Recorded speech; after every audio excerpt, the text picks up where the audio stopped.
Today, more than ever, we are forced to focus on the things we can't have, we can't do. Social media, the lockdown, isolation, all of those things are pulling us into focusing on the things that we just can't do and we can't have.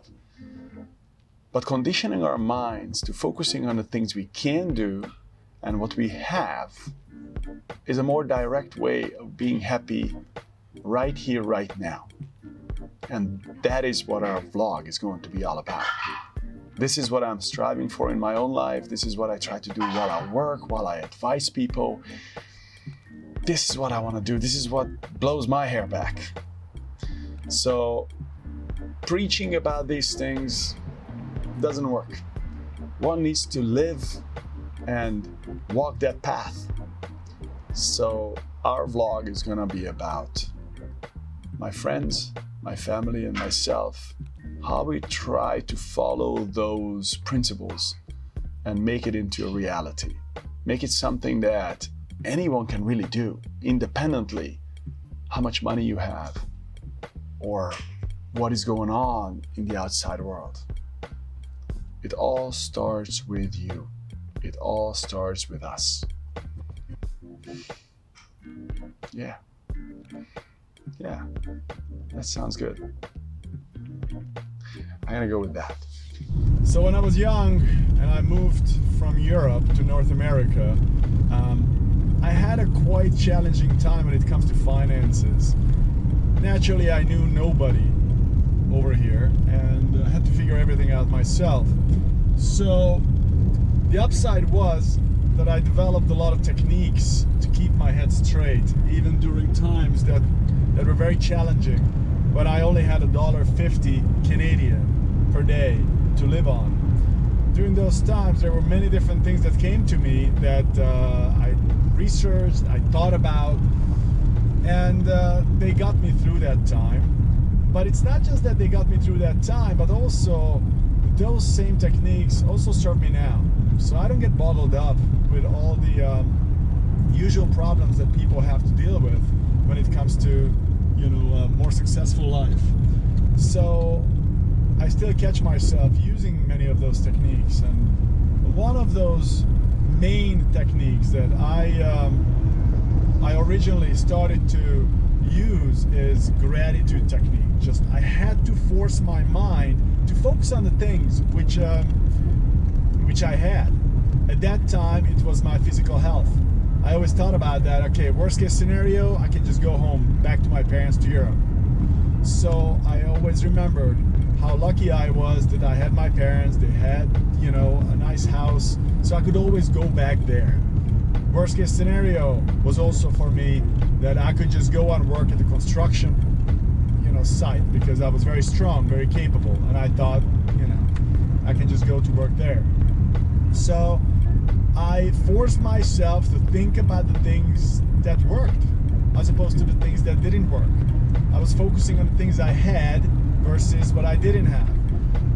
And I constantly catch myself still using and relying on those same techniques. And then eventually I looked into science and I realized that science backed all of those little findings that I had.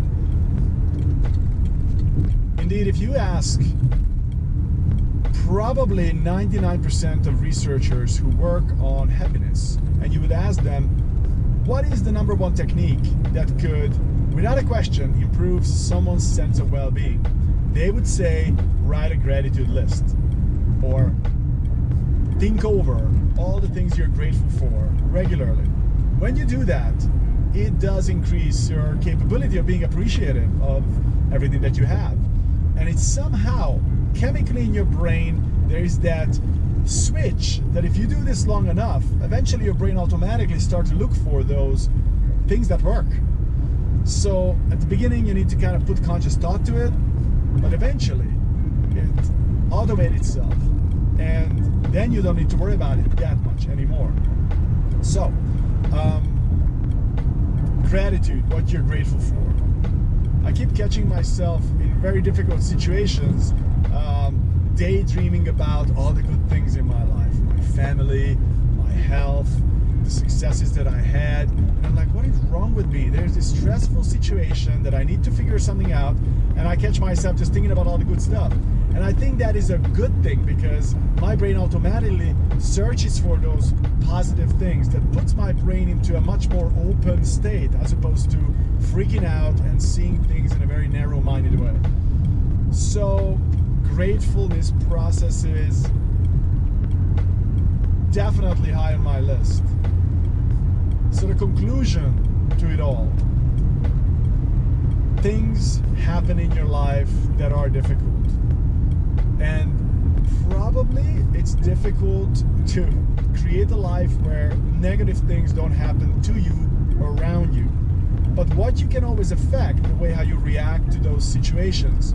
And the best reaction you could have is find techniques which balances you out, as opposed to allowing yourself to get caught up in the negative moments, the negative narrative. So gratitude is all about positive narrative. Focusing on the things that work in a situation will always get the energy moving towards a direction that is helpful. Yeah. So I remember the days when I had no cars and I had a bicycle, and now I'm sitting in my beautiful car. Ha! And I love every moment of it. And there are those moments when there is nothing else that you really want different. Sitting in the middle of Iceland, surrounded with snowy peaks and glaciers, sitting in a geothermal water pool. I don't think anything can be much better when it comes to the physical joys alone.